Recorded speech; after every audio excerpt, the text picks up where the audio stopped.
Bonjour les rêveurs, depuis quelque temps Cyril souhaitait me faire découvrir les produits qu'il vend au quotidien mais cette fois-ci à la source. Pour ce faire, il nous emmène en Allemagne afin de nous dévoiler les secrets de fabrication au sein même de l'usine Epco & Becker.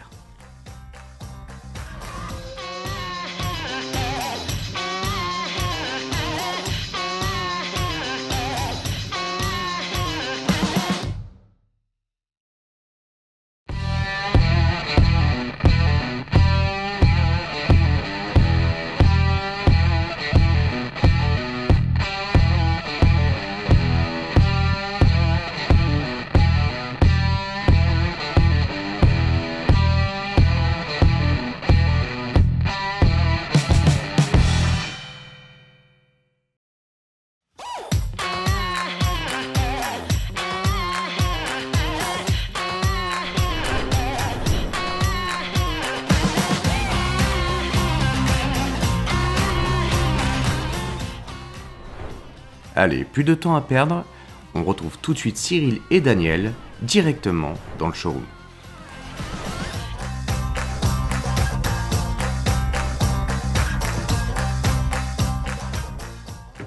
Bon bah écoute, vous avez vraiment un magnifique showroom, je pense qu'on y retournera juste après. Ouais. Mais là Daniel, je pense qu'on va partir voir l'atelier, voir tout ce qui se passe un peu dans la production, la création de Epco & Becker. On va voir. On vous emmène dans l'entraille d'Epco & Becker.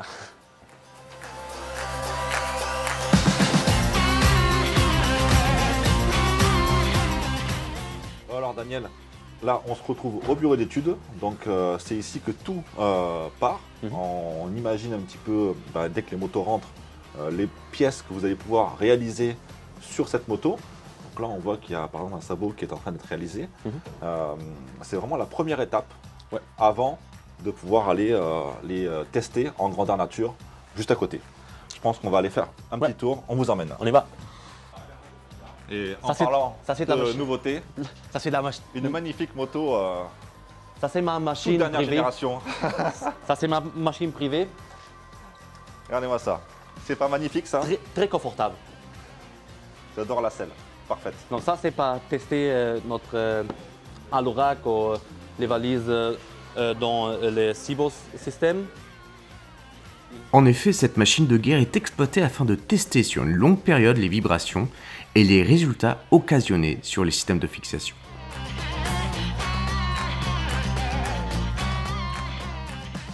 Ah, franchement, vous avez vu ça un peu? Toute dernière moto, elle vient de sortir celle-là, c'est une exclue.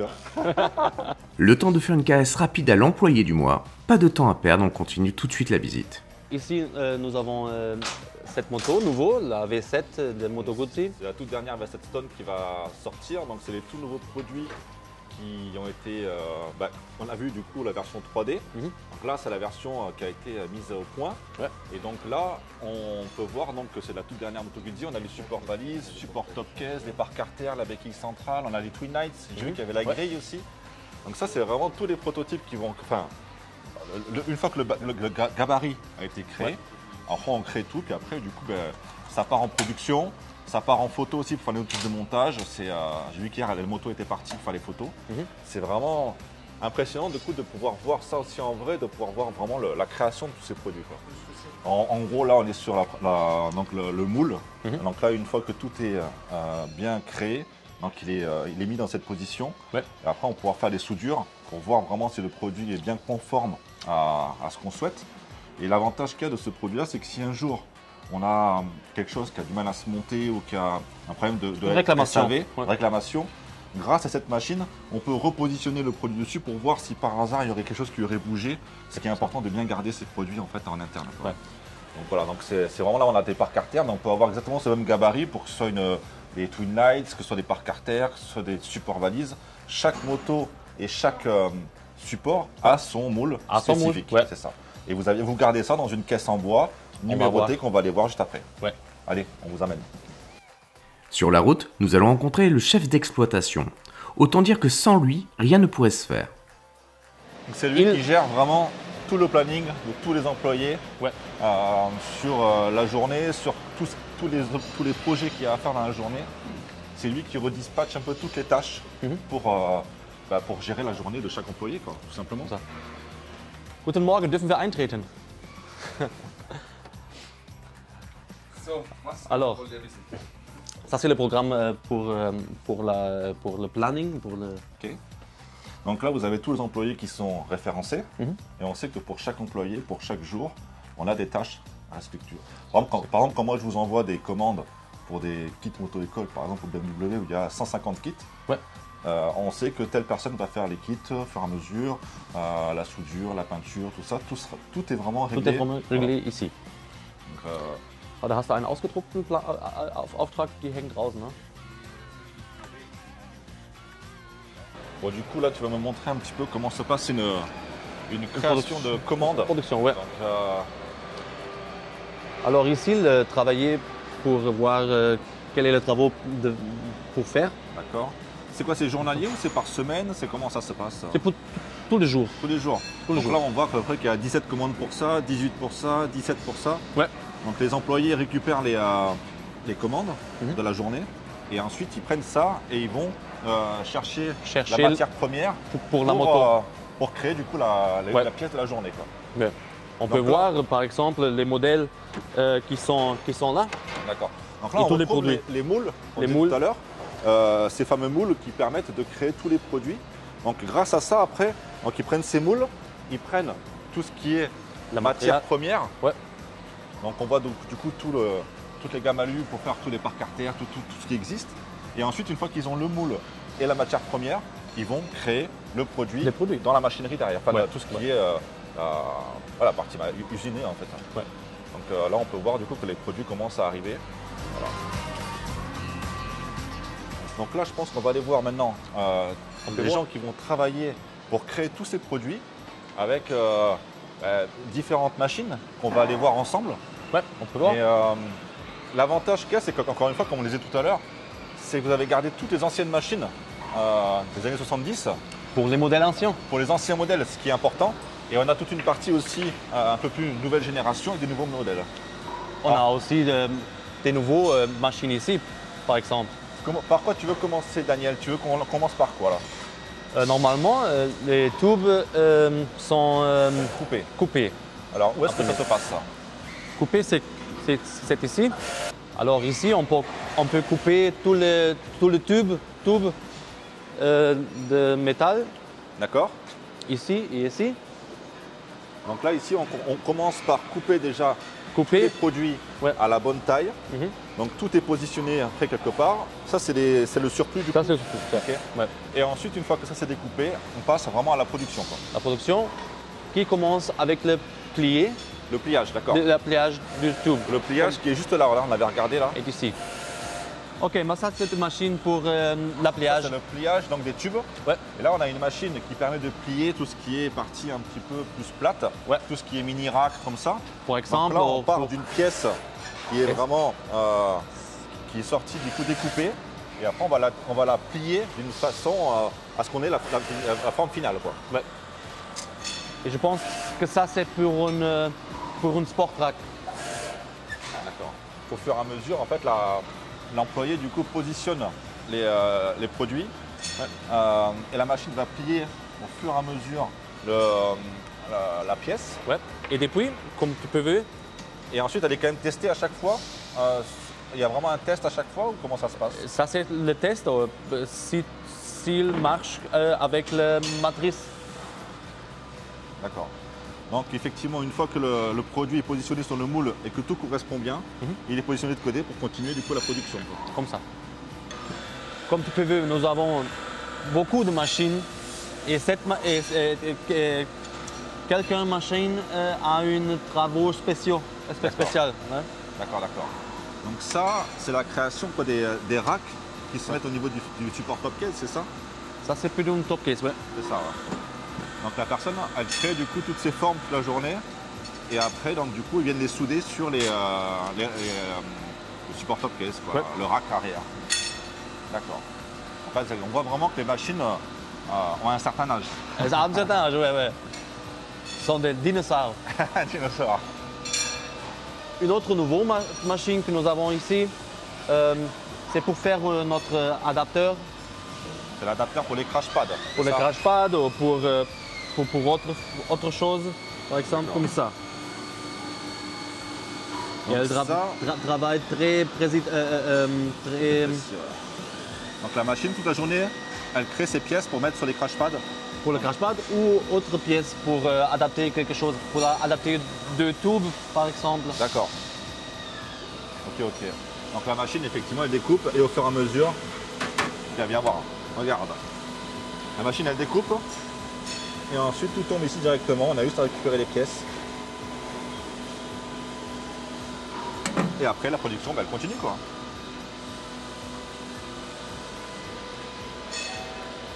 Ouais. Passons les tubes. Matériel fort. Quand Daniel parle de matériel fort, en fait, il exprime tout simplement le fait qu'ils utilisent des tubes pleins. Alors, on va voir tous les petites pièces. C'est ça. Qui sont maintenant prêtes à être soudées. Ouais. Donc maintenant, on va faire le soudage. Donc, il y a la soudage manuel. C'est ça. Donc là, en fait, il y a quand même des machines nouvelle génération qu'on ira voir tout à l'heure, mais il y a quand même toute une partie quand même de soudure qui est faite à la main. Ouais. On peut voir du coup donc tout cet atelier où les produits sont soudés à la main. Ouais. C'est quand même assez impressionnant quand même de pouvoir voir ça un peu.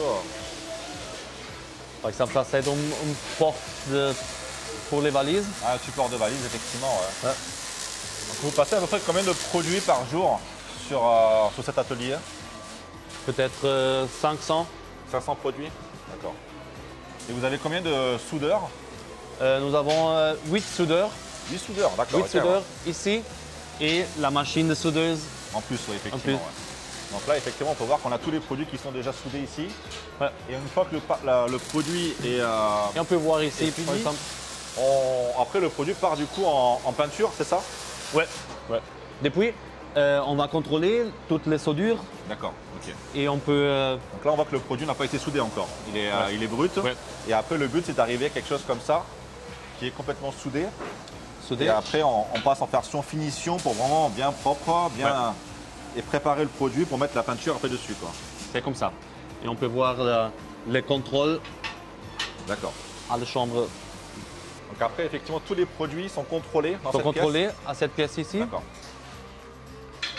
Par exemple ici. Bonjour. Bonjour. Grüß dich. Kannst du weitermachen? Wir schauen uns zu. Ok, donc là, c'est tout ce qui est la partie finition de la soudure. On vient contrôler les soudures, on vient faire ça le plus propre possible avant de l'amener en peinture, c'est ça? C'est comme ça. Ok. Là, c'est la partie donc, finition du produit, quoi. Parfait. Et ici, on a une autre machine pour notre pièce d'aluminium. Daniel va nous dévoiler ces bacs qui servent à polir et à nettoyer les pièces d'aluminium avant toute utilisation. Alors c'est vraiment un élément qui nous montre à quel point ils font attention à tous les détails.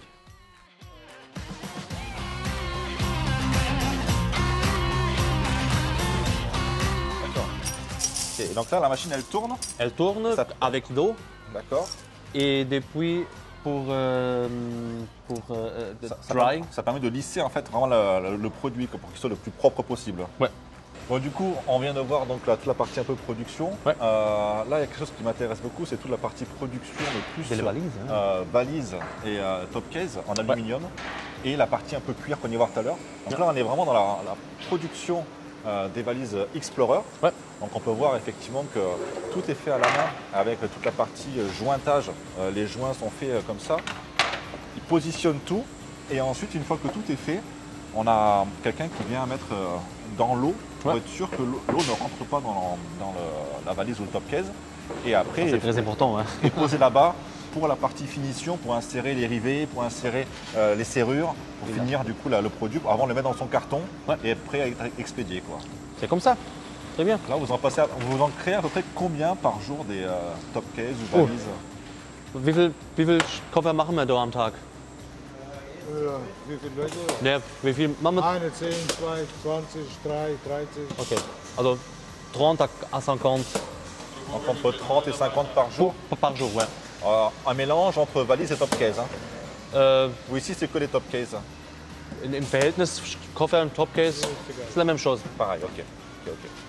Donc tout est effectivement, on voit là, tout est jointé à la main. Jointé, ouais. Posé. Depuis. Et après, on voit effectivement l'insertion des rivets. Des rivets, ouais. Oh, ça fait, Et donc après, c'est ici qu'ils seront créés aussi de nouvelles sacoches, les valises X-Core. Les valises X-Core, ouais. Donc tout sera créé aussi ici, dans cet atelier-là. Donc comme ça. valises qui arrivent été 2023. Été, ouais. Ok. En hâte de les recevoir aussi, quoi.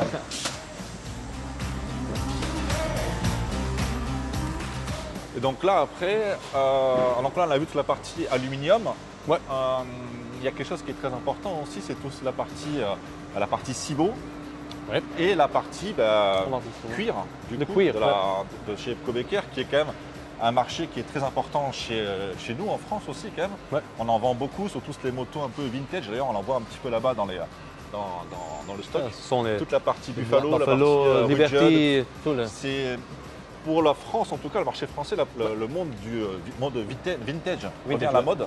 Et c'est vrai que la partie Cibo de chez vous marche très très bien, avec toute sa partie Legacy, la gamme Buffalo, la gamme Liberty, toutes ces sacoches en cuir marchent très très bien chez nous. Ouais. Et il faut dire aussi que la finition est au rendez-vous parce qu'on a quelque chose qui est très important, c'est qu'elle peut fermer à clé sur le support et la sacoche ferme à clé. Et c'est vrai que donc là, on a toute la partie création des Cibo pour arriver à quelque chose comme ça, qui vient se mettre après sur des sacoches. Parce que les sacoches ont un fond qui est rigide, et on vient boulonner ça dessus. Donc là, on peut voir effectivement donc, les gabarits selon les sacoches, des pièces, c'est du plastique un peu rigidifié un petit peu, quoi, qui est... Ça c'est pour exemple pour le Buffalo. Buffalo, ouais. Buffalo, Liberty, Rugged. Et c'est vrai que grâce à ça, on peut mettre nos cibots et les sacoches restent vraiment à demeure sur Solide. la moto. Ouais. Ça, c'est vraiment très très important, quoi, en tout cas. Et si vous avez une réclamation, c'est ici que que mon collègue ça, Dimitri, Ça m'arrive de temps en temps, heureusement très rarement, de vous renvoyer un ou deux produits parce qu'il y a une serrure ou parce qu'il y a quelque chose qui ne va pas. Et là, vous pouvez les retravailler ici, vous pouvez revoir ce qui s'est passé et après échanger le produit du coup. Là, on a vu les anciennes machines. Et donc là, c'est le tout nouveau bâtiment qui a été inauguré il y a à peu près 1 an. Où là, on est dans les nouvelles générations de machines. Donc les découpes laser, il y a la soudure automatique. Ouais.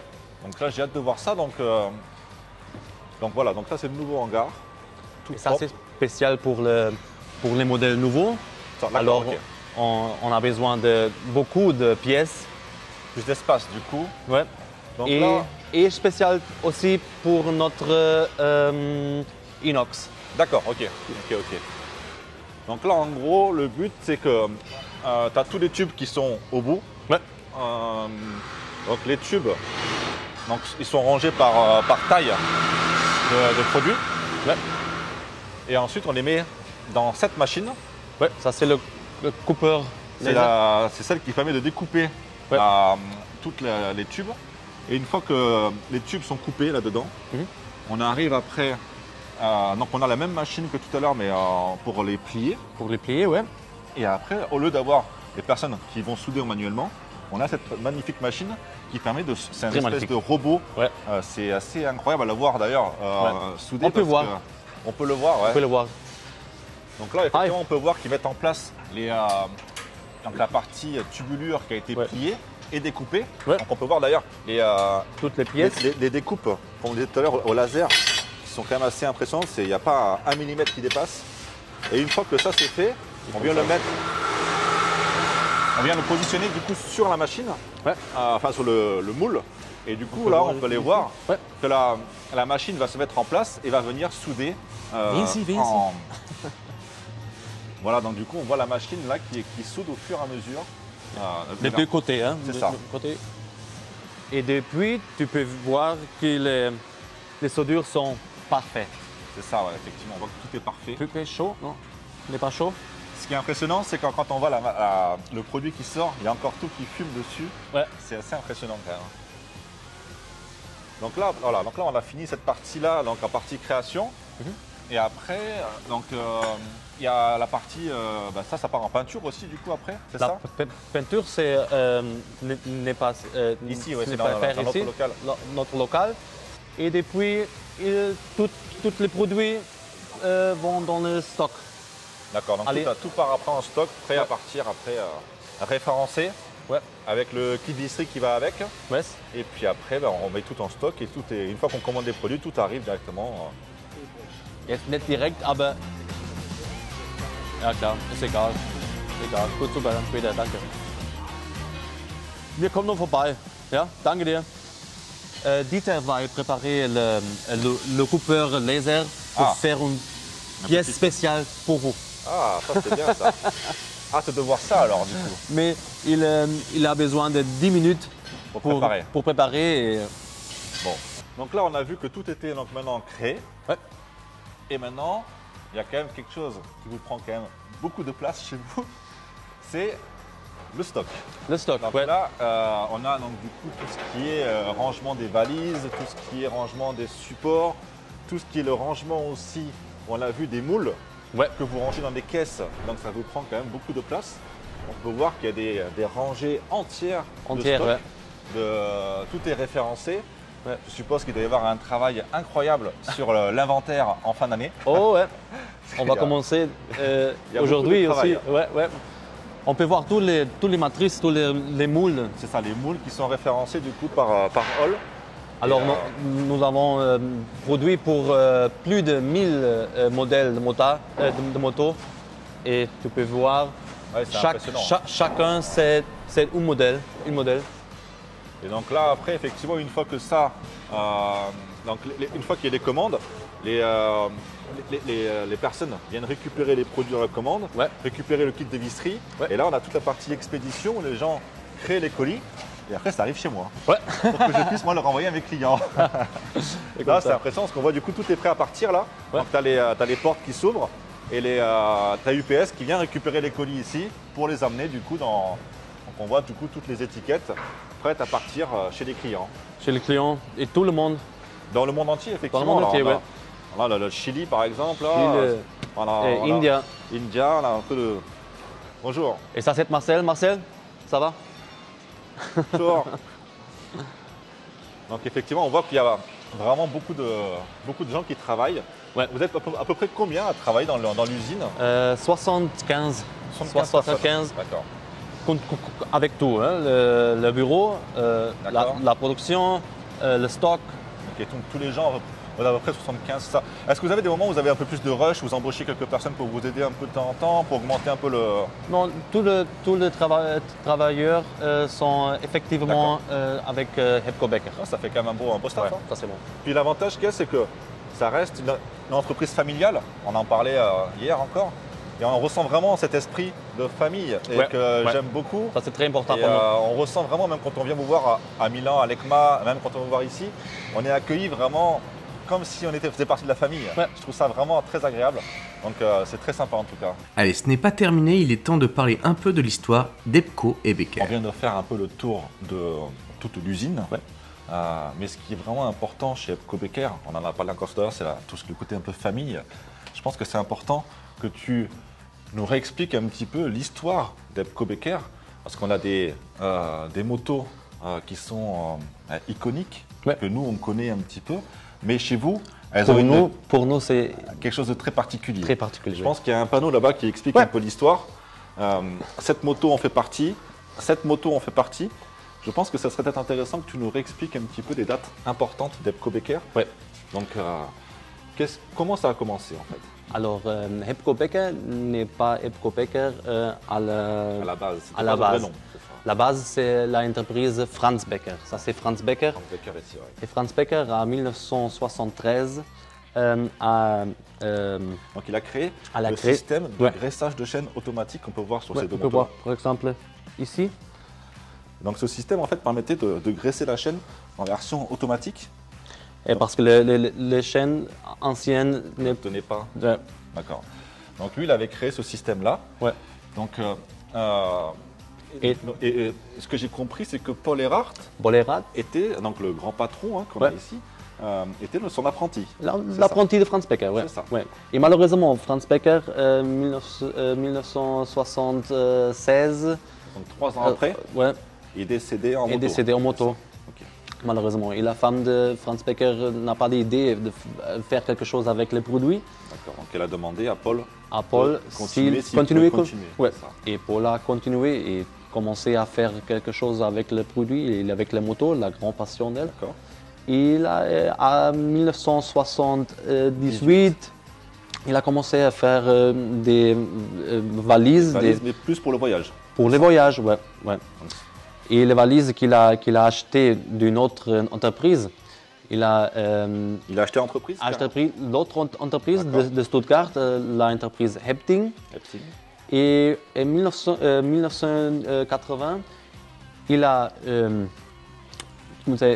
donc il a fusionné, en fait, les deux savoir-faire entre Franz Becker et Hepting. Il a créé Epco et Becker. D'accord. Et donc du coup l'histoire est née comme ça. Ouais. Et donc du coup tu me parlais de quelque chose quand même qui était assez incroyable parce qu'il y a quelques années vous avez retrouvé cette moto qui n'était pas en cet état-là, forcément. Mais ce qui était incroyable, c'est quand vous avez fait l'histoire de la carte grise, vous vous êtes rendu compte qu'elle appartenait au créateur original, en fait, quoi. La première de Franz Becker. Et une de la machine pour introduire, pour développer le produit du coup, de dressage de chêne. C'est pour ça qu'on le voit d'ailleurs dessus. Donc cette moto a été entièrement restaurée et fait partie du coup de l'histoire d'Epco Becker. C'est pour ça qu'elle est exposée fièrement dans le showroom, parce que ça montre vraiment l'histoire, le côté famille, la passion. Et cette moto représente bien du coup cette passion et ce côté famille de chez Epco Becker. C'est comme ça. C'est comme ça que ça se passe chez Epco Becker. Alors, comme nous allons voir ici notre showroom, je vous recommande on va aller voir ton espace à toi. Mon espace spécial. Toi, donc, tu fais pas mal de vidéos et je pense que tu as quelque chose à nous montrer. On va aller voir ça. On va voir. Bon, du coup, tant que j'y pense, quelqu'un nous avait proposé de nous faire une petite pièce pour nous. Avant d'aller dans ton espace à toi, on va peut-être récupérer la pièce et après on ira dans ton showroom. On y va. Alors, ça c'est Dieter. Dieter, c'est notre maître le coupeur laser. Le coupeur officiel. Ouais, ça c'est le coupeur officiel. Donc c'est lui qui gère la machine. Ouais. Ça c'est le modèle pour qu'on va faire. Avant de lancer la réalisation de la pièce, il va nous présenter celle-ci sur son ordinateur en 3D. Il va apporter les corrections nécessaires avant de déclencher l'étape suivante, la découpe.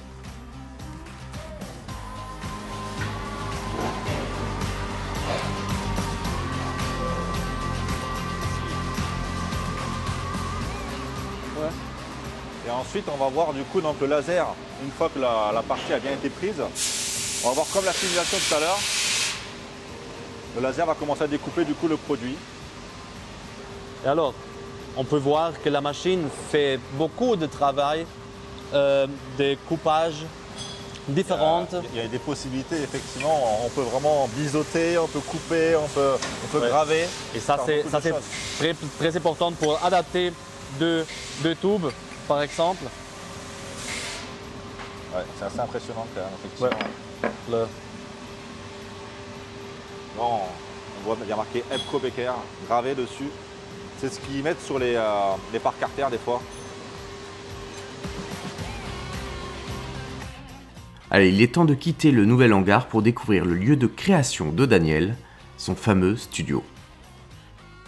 Donc, du coup, en tout cas, je suis très content parce qu'on a pu faire vraiment le tour de l'usine. On est parti de la création des produits sur AutoCAD. On voyait vraiment les produits en 3D jusqu'à la partie prototype, la partie création, la partie peinture, la partie vraiment mise en préparation des produits.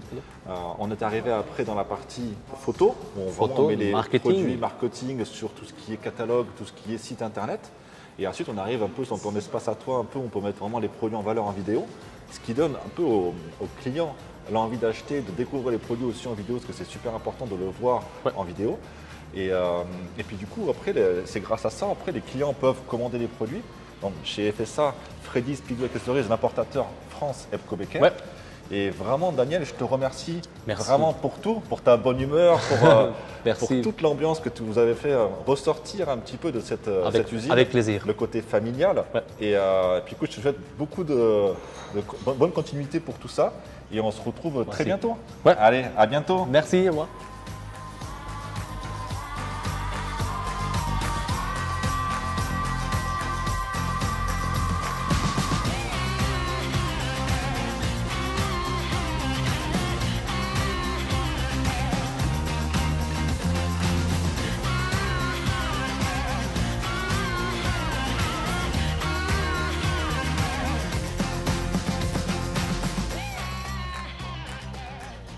clôturer cette visite, il va nous dévoiler cette fameuse moto Guzzi V7 Stone. En dehors de la beauté de cette machine, il va nous montrer qu'on peut aussi l'adapter avec toutes les bagageries. Et autant vous dire que c'est la force d'Epco et Becker. Franchement, quel plaisir de passer cette journée aux côtés de ces nombreux collaborateurs. Malgré la langue qui nous sépare, ils nous ont mis tout de suite à l'aise. Et d'ailleurs, la pièce qu'ils nous ont offert ou réalisée n'était évidemment pas une flûte, mais un ouvre-bouteille. Sans compter évidemment l'humour extraordinaire de Daniel, autant vous dire que cette visite va rester longtemps dans mes journées préférées. Alors merci encore à toute l'équipe Epco et Becker, et merci évidemment à Cyril de Freddy Speedway Accessories de m'avoir permis de découvrir tout cela à ses côtés. Alors n'oubliez pas, si vous voulez équiper votre moto, vous savez où aller.